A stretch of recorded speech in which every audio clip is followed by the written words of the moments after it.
of recording today, the news broke that hardcore legend Terry Funk has passed away. He passed away at the age of 79. A career that spanned from 1965 when he made his debut until 2017 when he wrestled his last match in Raleigh, North Carolina. Don Morocco, a friend of his, let on a couple years ago during the 2020s, I think it's 2021, that Terry Funk was suffering from dementia and was in an assisted living facility, which, to be honest with you, I mean, I guess that could be for the best because, I mean, the way that Terry Funk's career went very well could have died in the ring. I mean, he's very similar to what we see with Ric Flair now, but probably even worse, in that he was never going to, quote unquote, retire until he had to essentially retire, till he couldn't any longer. In 1997, he had a retirement match against Bret Hart down in Amarillo, Texas. It was documented well by the documentary at the time, Beyond the Mat. If you remember that movie, it's very popular. One of the first movies to kind of go behind the scenes of wrestling now that just is a regular thing. But the movie Beyond the Mat was new to do that at the time. And it documented his retirement match in 1997 against Bret Hart in Amarillo, Texas. A retirement match that took place 25 years ago. And no, he has not been retired for 25 years. In fact, post that retirement match, he had some matches in WWE. I mean, some of the matches for us younger people that we might know Terry Funk for, when he was Chainsaw Charlie and teaming up with Cactus Jack in the Monday Night Raw ages, WrestleMania 14 when they had the dumpster match with the New Age Outlaws. That was post his retirement match. So those are some of the things that some of us younger people may know Terry Funk for. We know him for, obviously, his run in WWE. We know him for his influence on Mick Foley. Everything that Mick Foley we know about when it comes to his hardcore nature is probably due in part to Terry Funk, who's one of his best friends. So Terry Funk is kind of that Mick Foley before Mick Foley guy. Obviously, going back to 1965, like I said, Mick Foley watched him growing up and then teamed up with him and became friends with him. And I think unlike Ric Flair, Terry Funk not just continued to compete, but, you know, he competed at the level of hardcore. I mean, Ric Flair competed in WWE of the world, wanted to perform where he's, you know, jet flying, limousine riding, showing off his money, showing off that he is like the man. While Terry Funk just wanted to wrestle. I mean, his last match wasn't some big to-do match for WWE WrestleMania. It wasn't some sort of event where he flew in on a plane and he was wearing a fur coat or any of that nature. It was independent wrestling. I mean, because he was going to wrestle wherever he could wrestle. Terry Funk's known to wrestle in ECW. He's one of the main stars in the history of ECW. That's saying something because obviously before that he had his time in WCW with his clashes with Ric Flair, some numerous clashes with Ric Flair at some high-profile events in the 80s and very early 90s. His other like WCW matches against like Ricky the Dragon Steamboat. So he's somebody who had this major career and then wrestled in ECW and was not against it. Was not against going through a glass table or having a light bulb smashed over his head, you know, at 55 years old after he had already made his name and then going to WWE and then going back to, and, you know, back and forth. But Terry Funk, like I said, somebody who wrestled for, I don't think a career forever. I don't think Ric Flair even has some time, and we talk about Sting, his career is still going.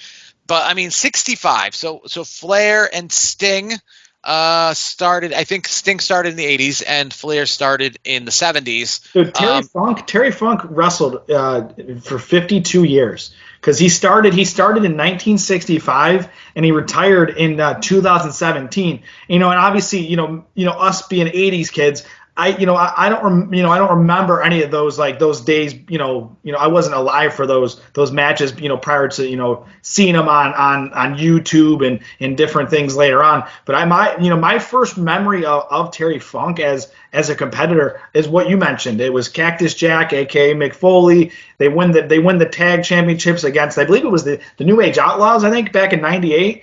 And then they lost the belts like the next night, I think it was. So, I mean, that's going back, 25 years. And the crazy thing is, his last match was in 2017, in September of 2017. So he's passed away, and he's been only out of the ring not even 6 years. So like he's wrestled into his 70s, and his last match, and and I was looking here because he did some independent shows. His last match, he was in a 6-man tag match where it featured Jerry Lawler and Jerry Lawler's late son, Grandmaster Sexay, a.k.a. Brian Christopher. So it's crazy to think that he wrestled in that setting, and then, obviously, we're here at this point, not even 6 years later, and we're talking about his unfortunate passing. Yeah, and there's probably a very, very short list of people who have wrestled in what was popular at the time and only lasted until 1982, but they've made Dark Side of the Ring about it and other territories, is championship wrestling from Florida, right? So you had championship wrestling from Florida, popular at the time there, but there's probably a short amount of people who were involved in that, who were involved in All Japan Pro Wrestling, who were involved in Impact Wrestling, who were involved in WCW, ECW. I mean, the only company that he never did anything for, and I can imagine if he was kicking and breathing, he would have. That's AEW. Yeah. But yeah, ECW, WCW, WWF, WWE, New Japan, All Japan. I think didn't he do Ring of Honor too? I wouldn't be surprised if that was in his MLW. I think he did. I think he was in Ring of Honor and MLW at some point. I think he was I want to say he was a big name for them like 25 years ago. I mean, he definitely, because there isn't a company that he hasn't like made an appearance for. That's a fact. I mean, yeah, he was part of the ECW One Night Stand stuff. I mean, he's been, like I said, Japan, obviously, those exploding death matches. We laugh about the stuff that we saw in AEW just a few years ago. But I mean, he was involved in the real deal when it comes to those. And that's the thing too. What I think I'll always just remember him mostly because I was not introduced to him until he was in his 50s. And obviously we're now used to Sting. We're now used to Flair. But at that time, when I started watching wrestling in the late 90s, everyone was young, you know what I mean? And then there was this guy. There was this guy who clearly looked older, who clearly was older, and that was unheard of at the time. It wasn't like that, this whole out of the limelight thing. That wasn't a normal thing, because the people that we're used to that would have been old at that time, maybe like Andre the Giant, were not with us anymore. So that was like my first foray into somebody who just couldn't retire. And I always just assimilated that with him. Now, like I said, we've got Ric Flair now, we've got Sting now, we've got a few other people who are still doing it at a later age. But he was the first foray to like, what is this guy doing? Especially too, because my first introduction to him was watching him go through a table at 50 years old. And it like reminded me of like, when Mae Young went through the table with the Dudley Boys. It was just like, regardless of what you feel about wrestling, real or fake or whatever, that at the same time like worried me. Oh my God, this guy is, because I'm watching this Beyond the Mat documentary where he's limping to the ring, where he clearly looks maybe even older than his age. He's 55, but he looks 65, and he's going through tables and getting through barbed wire. And this is my first foray into seeing anybody going through barbed wire.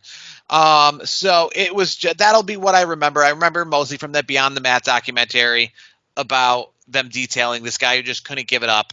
And like I said, he made his mark though. He made his mark on the business. I mean, you see a lot of these extreme wrestlers like a John Moxley, just for an example, Cactus Jack, Mick Foley, all these extreme wrestlers, have Terry Funk to thank. So, like, you know, ECW, for example, he was obviously there. It's one of his many companies he was at. But Terry Funk, he was, to me, he was one of the pioneers of these hardcore style matches, at least that were to the general population. Like, you know, I was, you know, before we got on, you know, on our, you know, on our show tonight, you know, I was talking to my dad about it because obviously my dad's been a wrestling fan way longer than me. Like, he, you know, he tells me about the Von Erichs and things like that.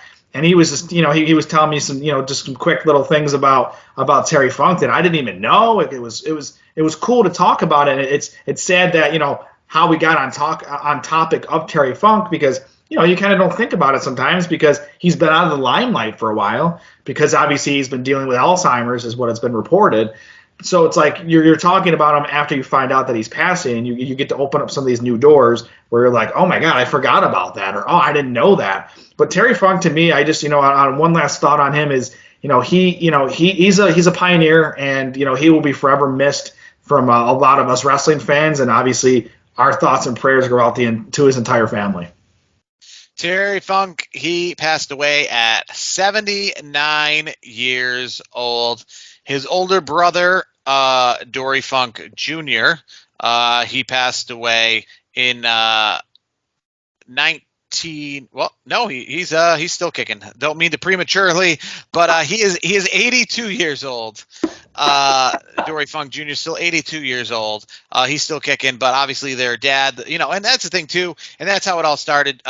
And that's part of the reason why he could have retired a long time ago, because, you know, he came from a very famous family, you know, Dory Funk and Dory Funk Jr. and the whole Funk family. But, you know, I don't want to tie him to the Funks too much in that sense. I don't want to tie him as that. He really made a mark on the industry individually, himself, doing things that he didn't necessarily need to do. He grew up in the old school days of wrestling. In 1965, ECW, or the idea of ECW, would have been grotesque, would have been vulgar, would have been a disdain on the world of professional wrestling, and would have been the downfall. But yet, when that day came, it's weird because he's so synonymous with that. You know what I mean? It's so synonymous with stuff like that couldn't have even been thought of when he started wrestling.